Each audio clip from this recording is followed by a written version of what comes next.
জিজ্ঞেস করবো ওকে তুমি চেনো, পার্সোনালি চেনো? তুমি পার্সোনালি চেনো?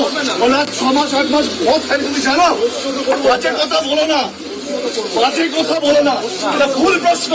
এখন মারা গেছে ৭২ ঘন্টার মধ্যে বুম্বাদা কি করবে, স্বরূপের সাথে কি কথা বলবে, সেটা তাদের ভীষণ ভাব। টলিউড অভিনেতা রাহুলের মৃত্যুতে শোকের ছায়া নেমে এসেছে স্টুডিও পাড়া। তবে শোকের আবহে দানা বেঁধেছে চরম বিতর্কের।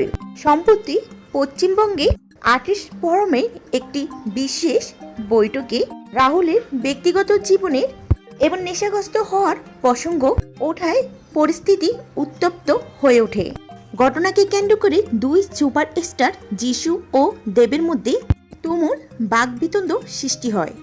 বৈঠক চলাকালীন এক পর্যায়ে রাহুলের ব্যক্তিগত জীবন নিয়ে মন্তব্য করা হয় যে তিনি অতিরিক্ত মদ্যপান ও ধূমপান করতেন, এমনকি যেদিন তিনি মারা যান ওই দিন অনেকটা নেশাগ্রস্ত অবস্থায় ছিলেন। তাই তো সমুদ্রের প্রবল স্রোতের সাথে তিনি পেরে উঠলেন না, তলিয়ে গেলেন সমুদ্রে অনেক গভীরে।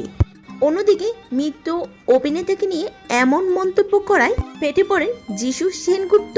তিনি কড়া ভাষায় প্রতিবাদ জানিয়ে বলেন, একজন মানুষ মারা গেছেন, তাকে নিয়ে এখন এসব বাজে কথা বলার মানে কি? তার মৃত্যুর সঠিক বিচার হবে কিনা সেটা নিয়ে কথা বলা উচিত। যিশু আরো বললেন, রাহুলের মতন একজন প্রতিভাবান শিল্পীর অসম্মান কোনোভাবেই মেনে নেওয়া যায় না। বৈঠকে উপস্থিত থাকা টলিউডের সুপারস্টার দেবের সাথে এই বিষয়টি নিয়ে যিশু সেনগুপ্তের তর্কাতর্কি। যিশু খুবই উত্তেজিত হয়ে বারবার প্রশ্ন তোলেন, কেন একজন মৃত মানুষের চিত্র নিয়ে কাটাছোড়া করা হচ্ছে? পরিস্থিতি নিয়ন্ত্রণের বাইরে চলে গেলে প্রবীণ অভিনেতারা মধ্যস্থ হয়ে দুইজনকে শান্ত করার চেষ্টা করেছেন, কারণ ব্যক্তিগত জীবনের কোনো খুঁজ যেন রাহুলের মৃত্যুর তদন্তকে প্রভাবিত না করে। তিনি কেন মারা গেলেন এবং তার মৃত্যুর পিছনে কোনো অবহেলা আছে কিনা তা খতিয়ে দেখার দাবি জোরালো হয়েছে। হ্যাঁ ভিউয়ার্স, এই বিষয়টি নিয়ে আপনাদের মতামত অবশ্যই কমেন্ট সেকশনে জানাতে ভুলবেন না।